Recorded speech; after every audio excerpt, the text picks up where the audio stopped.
And speaking of the EPA, just last month, it put new limits on PFAS, which are also known as those forever chemicals in drinking water. This step could reduce exposure and health risks to 100 million Americans. Yeah, but there is still no federal guidelines when it comes to those same chemicals in food. There have been reports of PFAS impacting some farms, so Consumer Reports scientists went to labs to see if our milk supply is safe.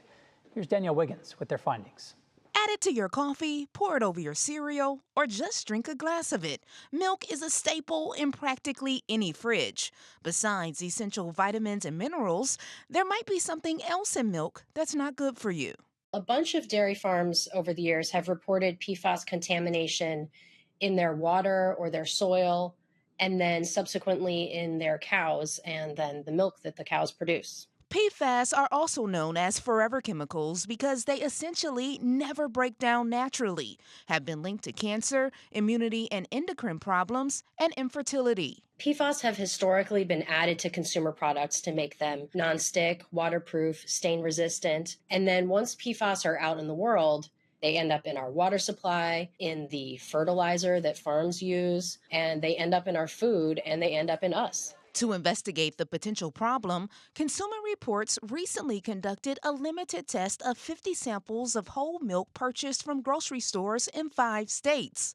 The good news, CR found PFOS or PFOA, 2 PFAS that are most often linked to harmful health effects in only 6 of the 50 samples.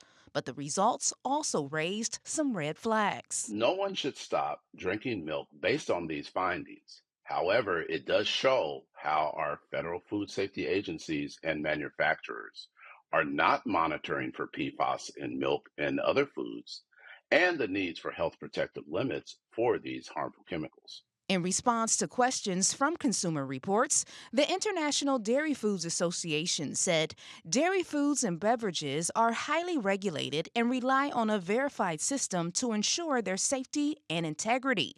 If you're concerned about PFAS, you can limit your exposure by avoiding stain and water-resistant clothing and carpets and using cookware that claims to be PTFE-free, such as pans with ceramic coatings.